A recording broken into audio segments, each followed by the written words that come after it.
Sí, sí. Ok, buenas noches. Espero que se encuentren bien, sentaditos en su escritorio para tomar apuntes, porque el día de hoy, continuando con las disertaciones de la jornada anatómica, vamos a continuar con el tema de músculos de la cabeza a cargo de nuestro queridísimo Ausi Aroncito, ¿no? Que es un estudiante de tercer año, su segundo año consecutivo de ser auxiliar de anatomía. Espero que lo disfruten, que tomen apuntes, tomen atención y exprímanlo, déjenlo seco en información. Y nada, chicos, bueno, dale, Ausi, te dejo. Listo. Buenas noches a todos. Me presento, soy el Ausi Aarón, como ya dijo el Ausi Diego. Tal vez algunos no me conozcan, mis alumnos ya me conocen, obviamente. Vamos a hablar entonces hoy sobre clínica, más que todo músculos de la cara, músculos del cuello, aplicada a la clínica de Moore. Enseguida voy a compartir pantalla y me confirman si es que se ve, por favor.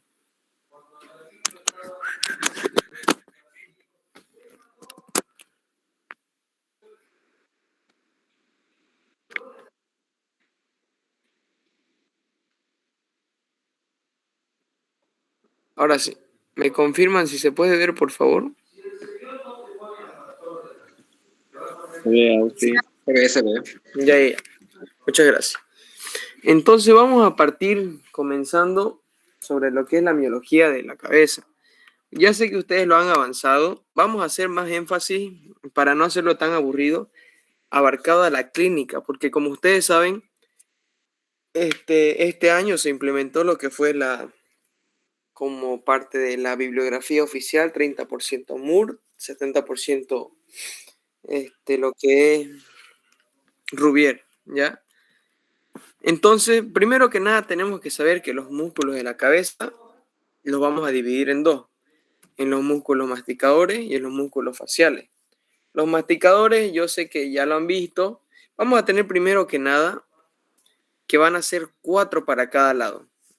En total son 4 pares. Vamos a tener al macetero, al temporal y a los pterigoideos, tanto el lateral como el medial.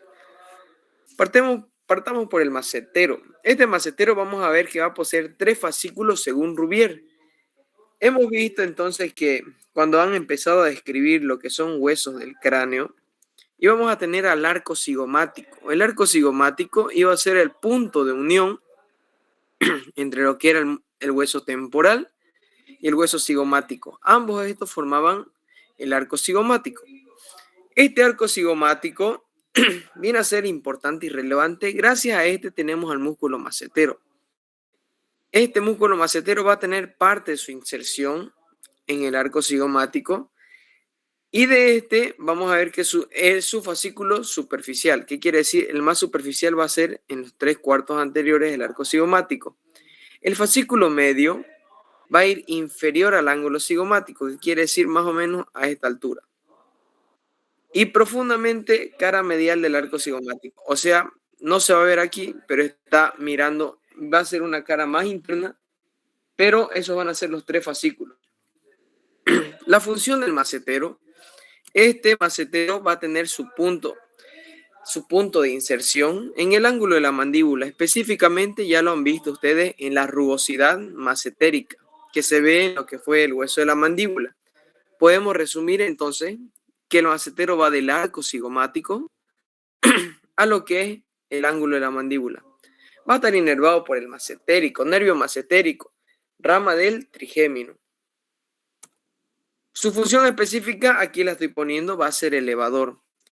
Vamos a ver que gracias a este músculo macetero se puede dar yo sé que alguna vez han escuchado sobre, no sé, yo le escuché a mi sobrino, Max Looking, algo así le decían, a lo que han escuchado sobre hacer ese tipo de ejercicios que hacen para que se le marque la mandíbula. ¿Alguien sabe cómo se le llamaba eso? ¿Mewing? Eso, el mewing. El mewing, muy bien. El mewing sabemos de que hay personas que lo han practicado, pero pasa que en la clínica, gracias a estos músculos maceteros, gracias a los músculos maceteros se puede llegar a aplicar que ese movimiento que se hace a la elevación de los músculos maceteros me puede llegar a producir una afección llamada bruxismo. La vamos a ver más adelante, pero tomen en cuenta esto, las funciones. Función del macetero elevador. El temporal.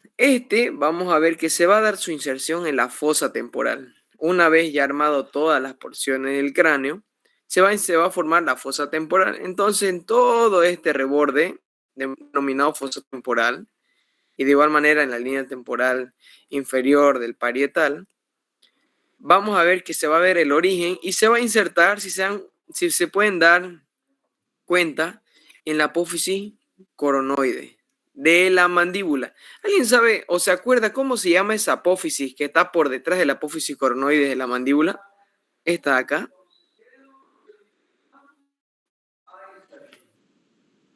Apófisis condilar, ¿no ve? ¿Se acuerdan de la apófisis coronoide y la apófisis condilar de la mandíbula? No vayan a confundir, eso en su examen práctico lo suelen preguntar. Nuevamente inervado por el trigémino. Función elevador.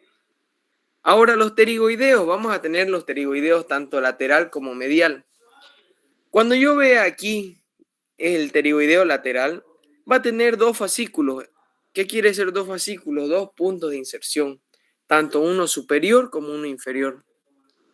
Cresta el ala mayor del efenoide. Ya vimos que el ala mayor del efenoide viene a ser exocraneana en su porción externa, que quiere decir que yo puedo ver el ala mayor del efenoide por fuera del cráneo y la menor no la podemos ver. No se olviden que al ser menor esta se encuentra en la base craneana. El fascículo inferior, cara lateral de la apófisis piramidal del palatino. El palatino, acuérdense, eso fue pregunta de examen hace 2 años.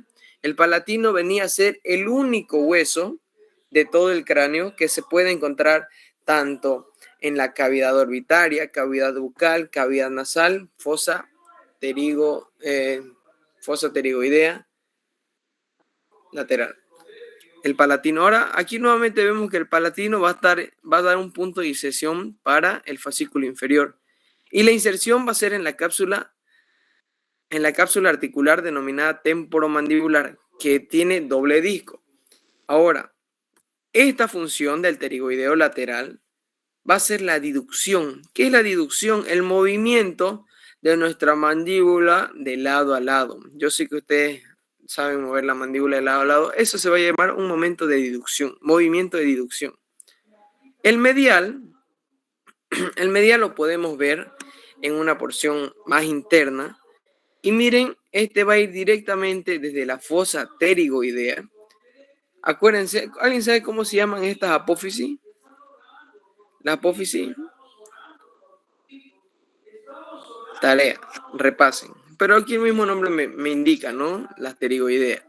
Y su punto de inserción, ángulo interno de la mandíbula. Ya no vayan a confundir, uno de estos músculos se insertan en el ángulo interno de la mandíbula. Acuérdense que el macetero igualmente en el ángulo de la mandíbula, pero este es externo. Fíjense cómo el macetero se inserta externamente en el ángulo de la mandíbula, pero internamente va a ser el pterigoideo medial. Músculo elevador. Ahora, yo le puse esta imagen porque miren, este músculo pterigoideo medial va a estar cerca del ojal retrocondilio de Jugara. Yo sé que algunos ya lo han visto, que vamos a tener a lo que va a ser como límite medial este ligamento fenomandibular, que va a ir desde, vamos a ver que va a tener un punto de inserción en la mandíbula a través de una espina. ¿Alguien se acuerda cómo se llama esa espina? Espina de... ¿Alguien que ya está listo para su parcial en la vuelta de la esquina? Espina de Spix. Exactamente, la espina de Spix. Esta espina de Spix tiene relevancia porque gracias a esta espina vamos a ver la inserción de este ligamento fenomandibular. Lateralmente, el cóndilo mandibular y superiormente vamos a ver, bueno, como es un ojal, no va a tener un espacio delimitado superior, pero contenido vasos maxilares. Cuando yo diga vasos maxilares, voy a hacer referencia a venas y arterias maxilares. Y un nervio, el nervio auriculotemporal. Se los puse porque está cerca de este músculo de acá, el pterigoideo medial. Ahora, estos músculos masticadores, miren, me pueden causar lo que es el trismus. Bueno, tienen participación en el trismus. ¿Qué quieres? ¿Qué es el trismus? Yo sé que ustedes van a ver más adelante, tal vez cuando estén en segundo año, o si hay alguien que ya está cursando segundo año, conocen el trismus, se va a dar por el tétano. El tétano puede ser causado por una bacteria, Clostridium tetani. Ahora, el tétano, muchas veces vamos a asociar que los músculos van a hacer una contracción involuntaria. De eso se encarga yo lo puedo llamar este signo característico trismus. Va a haber una contracción, pero ¿contracción de qué? De los músculos maceteros. Mire cómo van a contraerse y van a darme esa apariencia sonriente. La apariencia sonriente, debido a la contracción involuntaria de los músculos masticadores, yo lo denomino trismus. Esto vamos a verlo notorio en una patología. ¿En qué patología les dije? Auringa lo dije. Vamos chicos. Macetero. Tétano. En el tétano, ¿no? En el tétano. Está bien, el macetero también se ve. Aquí puse músculos maceteros, son masticadores, ya lo van a corregir.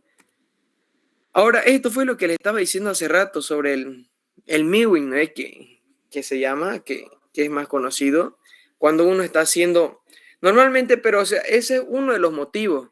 El bruxismo va a ser el acto involuntario de apretar o rechinar los dientes, sobre todo durante el sueño. No sé, cuando han visto a las personas ansiosas, que rechinan sus dientes, no hacen ese movimiento constante, o de igual manera en la elevación constante de lo que van a hacer estos músculos masticadores pueden producirme el bruxismo, según Moore. Ahora, ese mismo movimiento que yo voy a estar haciendo con los músculos masticadores me puede incluso lesionar la articulación temporomandibular, que esta viene a ser en disco. Es muy, muy fácil de lesionarse, pudiéndome provocar una luxación mandibular, que quiere decir que esta se va a salir de su lugar de origen. Ahora, continuando con los músculos faciales, ¿alguien sabe por qué par craneal están inervados los músculos faciales? Porque el anterior... Vamos, ¿alguien iba a hablar? Nervio facial. Por el quinto y el facial. Ya, vamos a hablar de que los músculos faciales están inervados netamente por el nervio facial. Los masticadores van a estar inervados casi en su totalidad por el nervio trigémino. En eso se diferencian los masticadores trigéminos, faciales por el facial. Ahora aquí son bastantes. Y Rubier nos los divide en músculos de la alegría, de la tristeza y de la tensión. Estos músculos faciales, miren, inervados por el facial. No vayan a confundir. Le pueden preguntar en su examen, uno de estos no está inervado por el facial. Está el orbicular de los ojos, depresor del tabique nasal. Vamos a tener a los músculos extrínsecos de la oreja y por último al macetero. ¿Cuál no va a estar inervado por el facial? El macetero. El macetero, ¿no ven? Porque este está por el trigémino. Eso van a saber diferenciar. Ahora, esto lo dividen en músculos de los párpados y de las cejas, músculos de la oreja, músculos de la nariz, de los labios y el platisma. Pero va a ser muy aburrido si yo me pongo a leer. Así que recordemos y apliquémoslos a la clínica de Moore. Primero que nada, músculos de la atención. Sí, claramente, porque sabemos que la ceja en las facciones de una persona vienen a tener mucha participación. Y este grupo de los músculos, los párpados y las cejas, vamos a tener el músculo occipito frontal. Acuérdense que su mismo nombre me va a indicar de dónde a dónde va. Occipito, que al frontal. Ahí ya lo tengo todo. Este músculo va entonces desde el hueso occipital a la altura del frontal. Pero pasa que tiene una aponeurosis. ¿Alguien sabe cómo se llama esta aponeurosis intermedia? ¿Se acuerda? Galea aponeurótica. Aponeurótica. La aponeurosis epicraniana. Epicraniana, está bien. Como lo interpreten está bien. Vamos a ver que gracias a que este músculo occipitofrontal está dividido en otros subdos, o sea, ¿qué quiere decir? Un vientre frontal y un vientre occipital. Este vientre frontal vamos a ver que va a tener como origen la aponeurosis epicraniana. ¿A dónde? Va a terminar a la altura de la ceja. Y el vientre occipital, lo mismo, de la línea nucal superior. Acuérdense, la línea nucal superior, si hay superior hay inferior, hablando del occipital. Entonces, de la línea nucal superior hasta la apófisis, aponeurosis epicraniana, vamos a tener el conjunto de todo esto, el músculo occipitofrontal.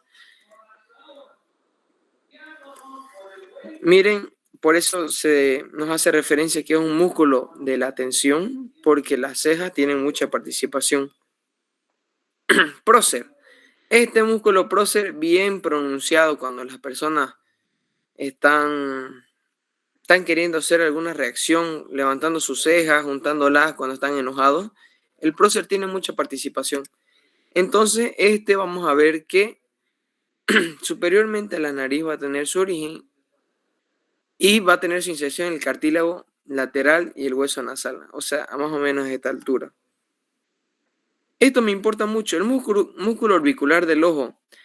Vamos a ver que va a estar rodeando toda la cavidad orbitaria. ¿Qué es lo que me importa de este músculo orbicular del ojo? Mire, la lesión en el músculo orbicular del ojo va a producir un lagoftalmos. El lagoftalmos va a ser la incapacidad muscular de cerrar el ojo. Yo sé que han visto, ¿no ve? O alguna vez han visto este tipo de reacción en las personas cuando están odiosas, pero no significa que tengan lagoftalmos. El lagoftalmos mayormente lo vamos a ver en las personas de mayor edad que tal vez hayan tenido algún tipo de lesión en esta zona. Y cuando esta persona mayor de edad esté durmiendo así, yo puedo ver, este paciente mientras está durmiendo no puede cerrar su ojo del lado izquierdo. Yo puedo pensar en un lagoftalmos. Acuérdense que el término oftalmos siempre va a significar ojo o va a hacer referencia a lo que va a ser globo ocular. Oftalmo viene de ojo, de visión. Entonces el lagoftalmos, no se olviden, es la incapacidad de poder cerrar con normalidad el ojo. Músculo corrugador de la ceja. Chicos, estoy avanzando muy rápido, ¿lo ven normal? ¿Cómo lo ven? Para ver si modulo cómo estoy avanzando. ¿Quieren que repita algo hasta mientras? ¿Todo bien? Está todo bien. Está bien. Ya, listo. Sigamos entonces. Ahora este músculo corrugador de la ceja, o superciliar también denominado, vamos a ver que va a tener su origen a la altura del arco superciliar y la inserción nos menciona que es en la piel. Función, levantar y tirar inferior hacia la ceja. Ahora, si te tira inferior, Rubier nos menciona que, como miren, este corredor de la ceja va a lanzar, va a tirar para abajo, va a participar como músculo de la tristeza. Ahora, los músculos de la oreja, estos simplemente no son tan relevantes, pero tienen que saber que existen tantos intrínsecos como extrínsecos.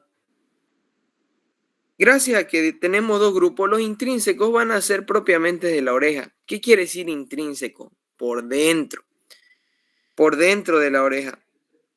Ahora, como están por dentro, simplemente van a ser denominados músculos intrínsecos. Miren, en el cartílago de la oreja, por dentro vamos a tener pequeños músculos.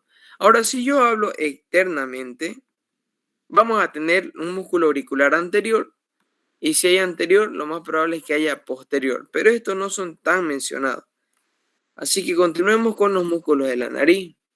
Los músculos de la nariz van a ser bastantes. Esto tienen que tomar en cuenta porque participan, vamos a ver, a la hora de dilatar la nariz. ¿Qué quiere decir? Acuérdense cuando avanzaron órganos de los sentidos. ¿Alguien sabe cómo se llama este orificio por donde entra el aire? Narina. Exactamente. Y saben que muchas personas tal vez cuando están con cuando están congestionadas. ¿Qué quiere decir cuando tienen una congestión nasal? ¿Qué quiere decir cuando están taponados por dentro y le impiden la respiración? Pues, ¿qué es lo que vamos a trabajar? Los músculos de la nariz. ¿No ve? Cuando les llega el resfrío es cuando se acuerdan y deciden valorar por qué no pude respirar bien cuando estaba bien.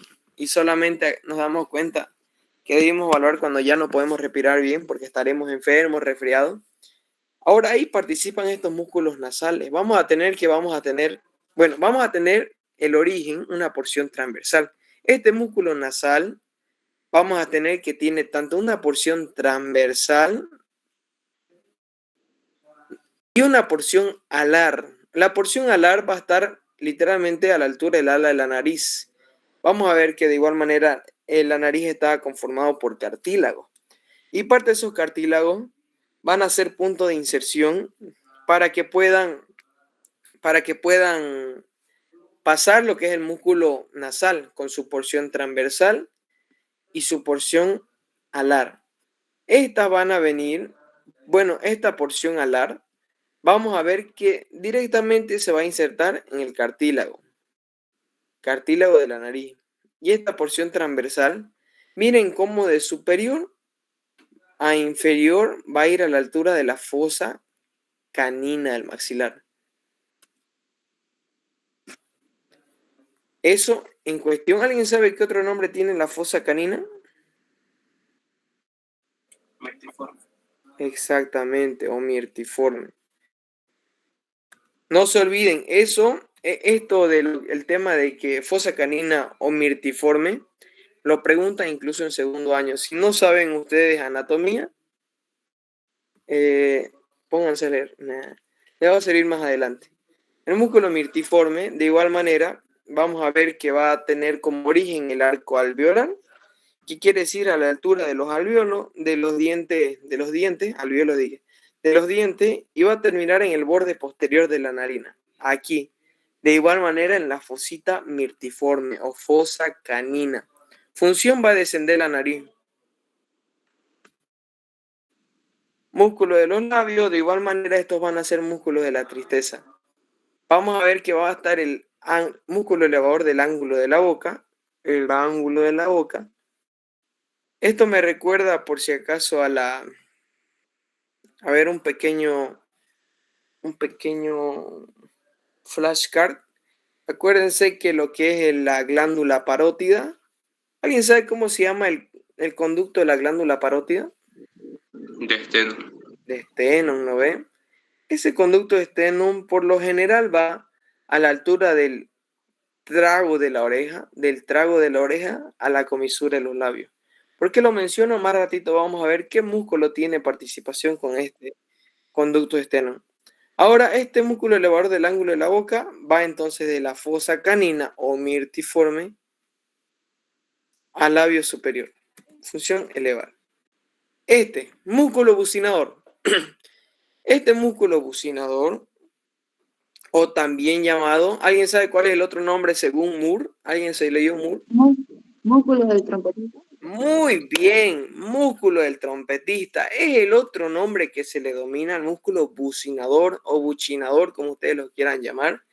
Este músculo bucinador, miren, está entre la mandíbula y el maxilar. Mandíbula es inferior, maxilar es el que está superior. Su inserción entre el labio superior e inferior, es decir, la comisura de los labios. Ayudan a la masticación y a silbar o soplar. Este músculo, también denominado el de trompetista, viene a tener una importancia tan única en los niños, en los bebés, en los recién nacidos. ¿Alguien se da idea por qué? ¿Cuándo hacen funcionar su músculo bucinador los bebés? Cuando se pone. En la lactancia, ¿no ve? Muy bien. No a la amamantar. La que amamanta es la mamá.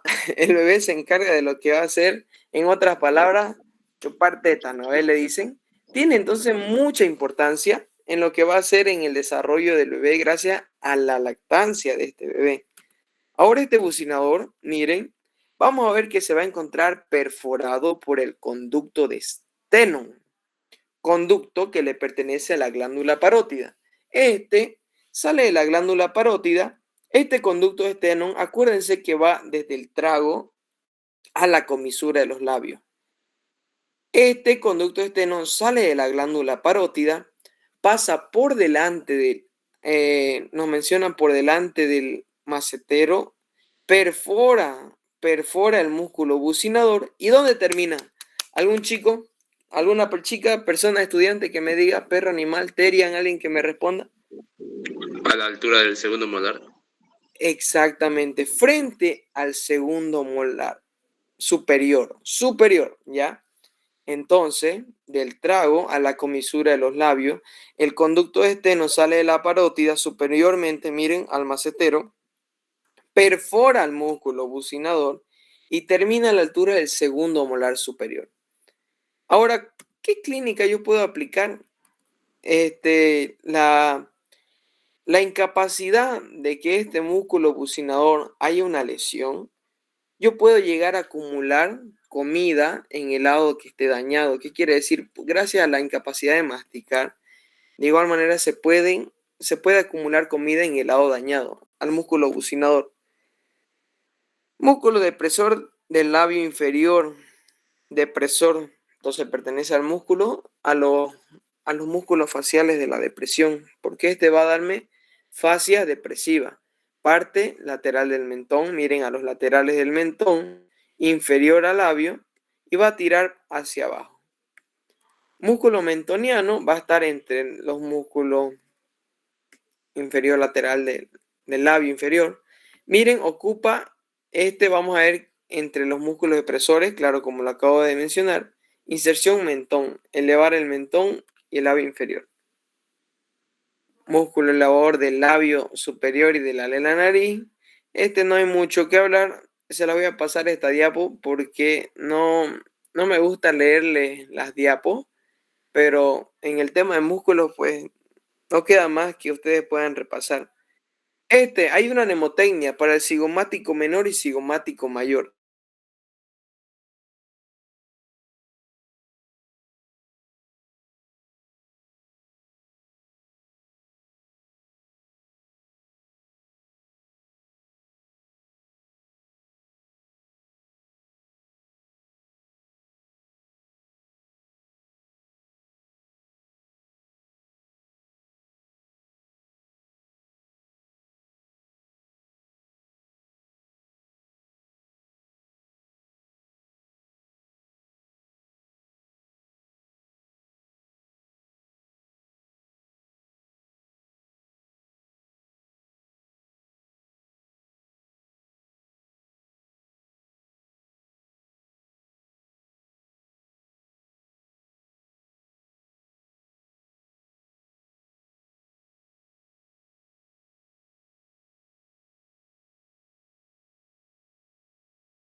Abajo.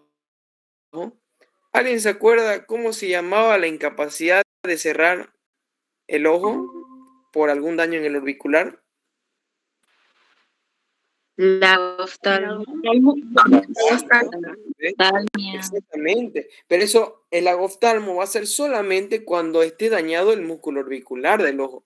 Pero si está dañado toda la mitad, entonces quiere decir que hay una lesión, hay alguna afección en el nervio facial. ¿Y por qué se da? Normalmente vamos a ver que se va a dar por un virus, el virus herpes simple, va a ser el principal que va a afectar este nervio facial y va a dañarme en la mitad, dándome una parálisis de Bell. Vamos a ver de igual manera, es característico de la parálisis de Bell, no va a haber arrugas en la porción superior, va a respetar la frente. ¿Por qué? Porque no puede hacer contracción, no puede cerrar el ojo y la comisura del labio va a tender a caer. Ahora el platisma, el músculo más externo de todos, va a recubrir los músculos. Músculo orbicular de los labios va a estar concéntrico, o sea, bien repartido a la altura de los labios y determina la oclusión de la boca, cuánto va a morder. Antes de pasar a los músculos del cuello, ¿alguien tiene alguna duda? ¿Todo bien? ¿Qué tal? ¿Sí? Continuemos entonces. Vamos a ir haciéndolo, aplicándolo a la clínica de Moore. Vamos entonces a los músculos del cuello. Los músculos del cuello, vamos a ver que van a ser todos aquellos que están por debajo de la mandíbula. Vamos a dividirlo en una región anterior del cuello, que quiere decir por delante, y los músculos de la nuca, los que van a ir por detrás. Vamos a tener un grupo profundo medio, en el cual vamos a tener de igual manera los músculos infrayoideos, suprayoideos y etcétera. Aquí les hice un pequeño esquema para que ustedes lo copien a sus apuntes. Ya, esto yo no lo voy a leer porque no vine aquí a leer, les vine a enseñar lo más relevante. Vamos a los músculos anteriores del cuello. Músculo largo del cuello. Tiene forma de triángulo isósceles y flexiona la columna. Por ende, va a tender a mover lo que va a ser mis vértebras cervicales hacia adelante. Músculo recto anterior de la cabeza en la apófisis transversa del atlas. ¿El atlas con quién se articulaba superiormente? Cóndilo del occipital. Cóndilo occipital, ¿no ve? Una articulación bicondile. Esta va a tener este músculo recto anterior, entonces va a tener su origen en la apófisis transversa del atlas y se va a insertar en la cresta sinostósica en la porción basilar del occipital. Yo sé que lo han visto, eso flexiona e inclina lateral. Músculo largo de la cabeza.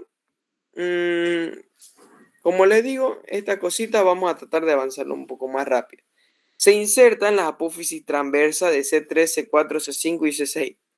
¿Qué característica única me hacía importante en C6, chicos? ¿Qué tenía C6 que me diferenciaba de las otras? Un tubérculo. ¿Qué tubérculo?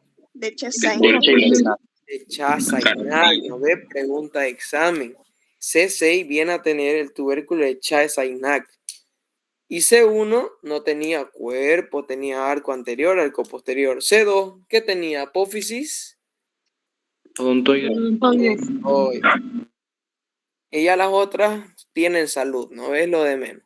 C6, bien. Y se van a insertar este músculo largo de la cabeza. Primero que nada vemos que de C3, 4, C5, C6 y van a terminar en una lámina tendinosa que recubre la cara del músculo. Flexiona la cabeza. Esto me importa. Estos son los músculos que más me importa del cuello, a la altura profunda, por si acaso. Vamos a tener los escalenos. Esto puede ser pregunta de examen, por eso yo lo tengo resaltado. Han visto que en las apófisis transversas vamos a tener tubérculos tanto anteriores como posteriores. Lo que es el escaleno anterior y el escaleno medio van a tener su origen en los tubérculos anteriores de las apófisis transversas. Anteriores. El escaleno posterior va a ir al tubérculo posterior. Pero vámonos al anterior primero que nada. El anterior va de C3, C4, C5 y C6 a insertarse en la cara superior de la primera costilla.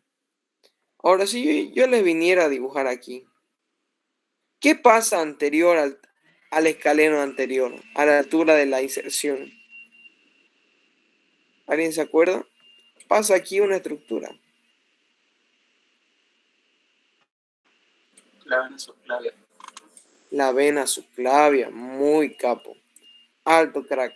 No se olviden que anteriormente al músculo escaleno anterior va a pasar la vena subclavia. Y posteriormente vamos a tener el escaleno medio. Este escaleno medio va de C2, C3, C4, C5 y C6 a la primera costilla. Ahora, esto se va a ver así. Si yo dibujara acá, primera costilla va a ir entonces el músculo escaleno anterior y el músculo escaleno medio. Son los dos, si les preguntan qué músculos se insertan a la altura, principalmente la primera costilla, músculo escaleno anterior y músculo escaleno medio. ¿Qué pasa anteriormente al músculo escaleno anterior? Una vena, la vena subclavia. La vena subclavia, anterior. Ahora, ya lo han mencionado sus auxiliares, estoy 100% seguro que entre el músculo escaleno medio y el músculo escaleno anterior, bueno, sigamos antes de pasarme a otro tema. El escaleno posterior, C4, C5, C6, tubérculo posterior. Este va a ser el escaleno más corto y va a ser el único escaleno que se inserta en la segunda costilla. Músculo escaleno anterior y medio. ¿Dónde se insertaba el músculo escaleno anterior y el medio? Primera costilla. Primera costilla. Y ya, muy bien. No van a confundir, el posterior es el único que se inserta en la segunda costilla. Ahora miren, vámonos a la clínica. Primero, antes de saber la clínica, tengo que saber la anatomía. Entre el músculo escaleno anterior y el músculo escaleno posterior pasa el plexo braquial y la arteria subclavia. ¿Qué quiere decir? Si yo me voy nuevamente a esta altura, ¿qué pasa entre el escaleno anterior y el escaleno medio? Plexo braquial, arteria subclavia. Ya, plexo braquial, yo lo voy aquí a representar por un garabateo, y la arteria subclavia. No vayan a confundir, la vena subclavia solo pasa por anterior al músculo escaleno anterior. Y la arteria pasa posterior entre los músculos escalenos. Ahora miren, ¿qué pasa si hay una compresión? Primero que nada, ¿qué pasa entre el escaleno anterior y el medio? Plexo braquial, arteria subclavia. Cuando hay una compresión, ¿qué quiere decir? Cuando empiecen a apretarse por algún motivo, etcétera, estos músculos escalenos me va a dar un síndrome. Síndrome del desfiladero torácico. Síndrome del desfiladero torácico, en el cual va a haber compresión del plexo braquial y arteria subclavia. Al haber presión, ¿será que va a poder circular bien la sangre? ¿Va a poder circular? ¿Va a haber una buena transmisión nerviosa? No, no va a haber. Y me va a dar un dolor porque hay una compresión de los nervios. Parestesia. ¿Alguien sabe qué es parestesia? Por ahí yo estoy diciendo parestesia y no entienden qué es parestesia. Parestesia va a ser un término clínico que va a describirse como una picazón. Una picazón. Yo sé que alguna vez por lo menos alguien se ha golpeado el codo. Yo sé que sí, no, alguien se ha golpeado el codo y sienten como que, no sé, como que les da un rayonazo en el codo, su brazo lo sienten raro. O cuando se han dormido, alguna vez habrán dormido, su cabeza la apoyan sobre su brazo y todo el brazo lo sienten raro. Porque hubo una compresión de ¿qué? De nervios, ¿no ve? Ahora, si hay una compresión a nivel del cuello, pues de estos escalenos, va a haber pues dolor, va a haber parestesia como picazón, hormigueo, va a haber debilidad. Obvio, pues no ve incluso cuando están sentados mucho tiempo, yo qué sé, en un trufi, en un micro, en un auto, y se paran después de 2 horas sentados, yo qué sé, tal vez 1 hora de viaje, les cuesta pues pararse, ¿no ve? Porque hubo una compresión de ¿qué? De nervios. Cuando haya compresión de nervios, vamos a ver esta sintomatología. Vamos a ver que hay debilidad, frialdad, disminución del pulso. Así se vería. ¿Qué síndrome? ¿Cómo se llama esto, chico? Síndrome del quirúrgico. Exactamente. Síndrome del desfiladero torácico por compresión. Ah, Pero alguien me puede decir, ¿sabes el síndrome del desfiladero torácico? Sí, es una compresión del plexo braquial y arteria subclavia. Ya, pero ¿y la anatomía? Ah, es que esto pasa entre los escalenos anteriores, escalenos medios. Ahora tenemos los músculos del cuello. Esta fue la clase más fácil, más regalada que le pude dar a mis estudiantes. ¿Por qué? Porque yo voy a primero a dividir, gracias al músculo yoide, al hueso yoide. Aquí tenemos el hueso yoide. ¿Lo ven? Los músculos que estén por... ¿Con qué hueso se articulaba el yoide? Alguien que me diga, esa super P. Con ninguno. Exactamente. Gracias al yoide, yo voy a poder dividir los músculos en músculos suprayoideo y en músculos infrayoideo. Gracias a quién? Al hueso yoides. Entonces los músculos infrayoideo es muy fácil, yo sé que ustedes lo saben. ¿Por qué les digo, chicos, si ustedes desde ahora no saben, les va a costar más adelante? Pasa que hay chicos que tienen que aún repasar. Cuando lleven cirugía en tercer año, esto viene a ser importante porque cirugía, ¿qué quiere decir? Van a hacer operaciones, ¿no ven? Palabras simples. Cuando no sé, yo sé que han visto ese tipo de operación que se le tiene que hacer alguna incisión para que pueda respirar a la altura de la tráquea. ¿Alguien sabe cómo se le llamaba ese tipo de operación? La famosa ¿qué? Traqueotomía. Traqueotomía. Y para la traqueotomía yo tengo que saber las regiones del cuerpo, los músculos. En este caso los músculos, vamos a ver los músculos del cuello. Infrayoideo, esternotiroideo. Músculo esternotiroideo va del esternón, su mismo nombre, miren. Esternón al cartílago tiroides. Listo, no fue más. Músculo esternotiroideo del esternón al cartílago tiroideo. Si yo digo músculo tiroideo, del cartílago tiroide al hueso yoide. Regalado, no van a hacerse mucho show.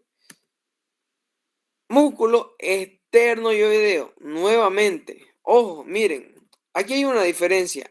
Externo del esternón al cartílago tiroides. No van a confundir esternotiroideo con esternoyoideo. El esternoyoideo va del esternón ¿a dónde? ¿A dónde va el esternoyoideo? Al yoides. Al yoides. ¿Ven? Así de sencillo. Al yoides. No vayan a complicarse la vida. Homoyoideo. ¿Homo de qué? ¿De qué homo? Homóplato. Homóplato. ¿Y qué otro nombre tiene el homóplato? El homoplato. Escápula. Entonces me indica que va desde la escápula o el hueso homóplato al yoide. Estos son los músculos infrayoideos que van por debajo. Su vientre inferior, ojo, este homoyoideo tiene dos vientres. Acuérdense que el homoyoideo me ayudaba a dividir los triángulos del cuello, un triángulo muscular y un triángulo carotídeo. Y aquí un triángulo supraclavicular y un triángulo occipital. Ahora, este músculo homoyoideo va de posterior a anterior. Genioideo, apófisis geni, lo han visto en mandíbula. Apófisis geni superior, apófisis geni inferior. Pero esta va a ir de la apófisis geni inferior u espina mentoniana inferior. A esta altura de la mandíbula, cara interna, teníamos espinas, una espina superior y una espina inferior. En la espina inferior tenía su origen el músculo genioideo, que va desde la apófisis geni. Ojo, apófisis geni también se le denomina a la espina mentoniana. Es lo mismo decir, va desde la espina mentoniana hasta el yoide, que decir desde la apófisis geni al yoide. Este miloyoideo, de igual manera, tiene importancia. ¿Alguien sabe qué? Tenemos dos triangulitos a esta altura. ¿Qué nombres tenían? Son bien pequeñitos. Triángulo submandibular. Ya. Sí, el submandibular. Pero hay otros dos chiquititos que tenían participación con el miloyoideo. El de Beklar y el Pirogov.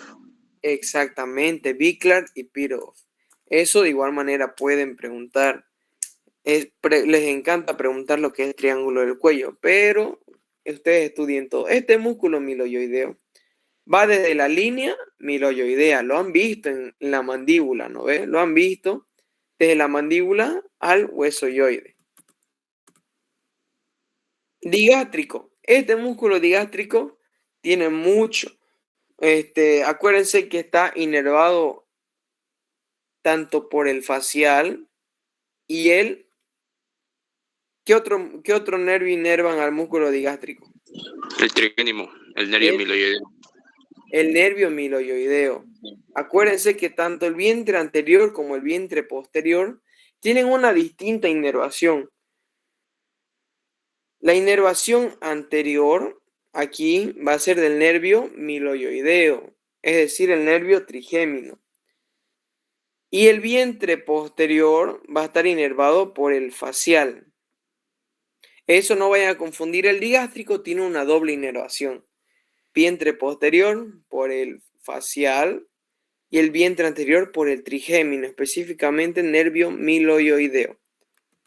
Esto va a tener un tendón intermedio. El tendón intermedio se va a insertar en el hueso yoide. Me va a dividir lo que van a hacer.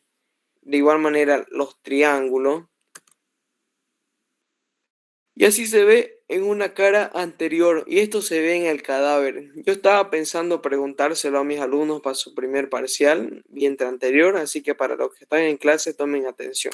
Se los puedo preguntar.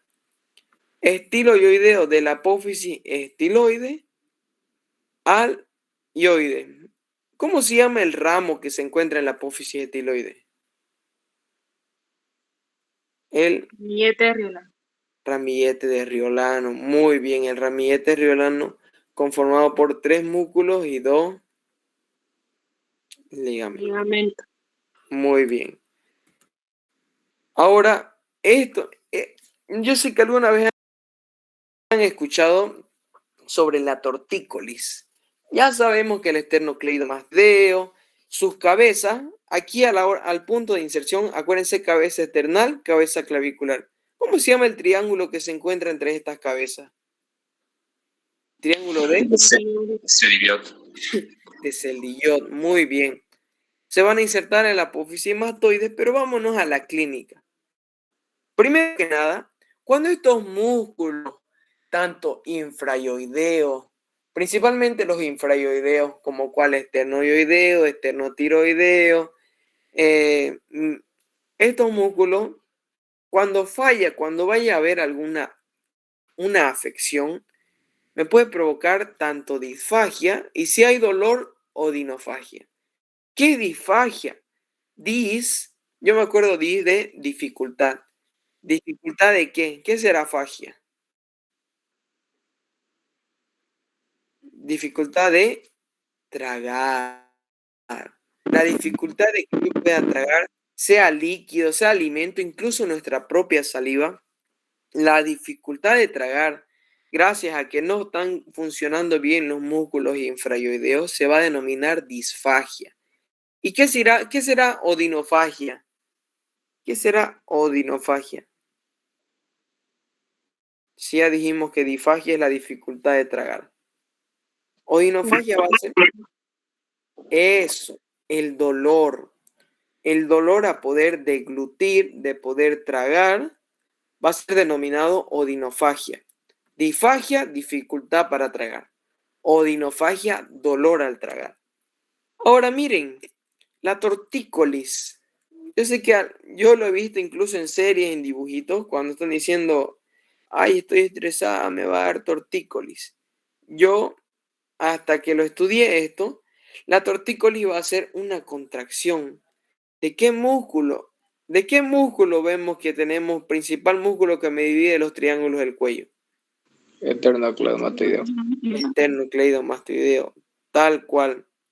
Este músculo esternocleidomastoideo, cuando haya una contracción de un solo lado, me va a dar, pues si está contrayendo, la cabeza se va a inclinar hacia el lado afectado. ¿Qué quiere decir? Que si el lado derecho, mi esternocleidomastoideo, está contrayéndose, jalándome, la cabeza se va a inclinar para ese lado. Y esta tortícolis puede ser tanto congénita, que quiere decir, o que haya tenido una afección al nacer, o que simplemente sea espasmódica, que este parásito, que esta puede haber por una afección, tanto puede ser nerviosa, pero que haya una contracción. Y la contracción del músculo esternocleidomastoideo al lado afectado va a ser denominada tortícolis. Y ya, eso fue, eso sería lo que es músculos del cuello, de la cara. Sé que puede parecerles un poco aburrido, es normal. Espero que les haya agradado la clase. Y no sé si alguien tiene alguna duda, alguna pregunta, o les paso mi QR, depende de ustedes. Nah, mentira. Ya está cerca su parcial. Yo sé que están estudiando, se nota. Si alguien todavía tiene miedo sobre el parcial, pídale sabiduría a Dios, Dios se la va a conceder, pero ustedes métanle, que nada les impida creer de que no pueden con la carrera, de que es difícil. Y la primera nota nunca va a definir qué tan buenos son, qué tan malos son. Si ahorita tal vez no saben estudiar, no se preocupen, con el aplazo van a recuperar. Nada, mentira. Es que pasa que mi primer año yo la pasé un poco. Mi primer examen, yo entré, digamos, tal vez en CUP y yo dije, pucha, soy el mejor alumno, voy a aprobar. Nada, me tiré, aprendí humildad el primer examen. Saqué 7, chicos. Pero eso no significa que haya sido el peor alumno. Miren, después del segundo parcial, uno se pone las notas, pero mejor para ustedes hay chicos que tras que entran a la carrera le hallan el hilo y me alegra. Pero hay chicos que también, hay estudiantes que también les cuesta. Y a ellos yo me voy, no se preocupen, es normal. Es normal no poder acabar temario, es normal estresarse, es normal tal vez no creer que no se puede con todo. Pero con la ayuda de Dios todo es posible, chicos. Ustedes métanle si alguien tiene alguna duda, incluso me pueden escribir al privado, si algún consejo. Yo tardo en responder un poquito, van a disculpar por lo que tengo mis otros alumnos en segundo año, pero por lo general tengo la disposición de ayudarlos. Ya cualquier cosita, pueden hablarme y nada, que tengan buena noche, espero les haya servido. Nos vemos a todos, tengan buena noche. Hasta luego, Ausi, hasta luego. Se cuida. Hasta luego, se cuidan. Nos vemos. Se cuida, Ausi. Cuídense. Cuidan.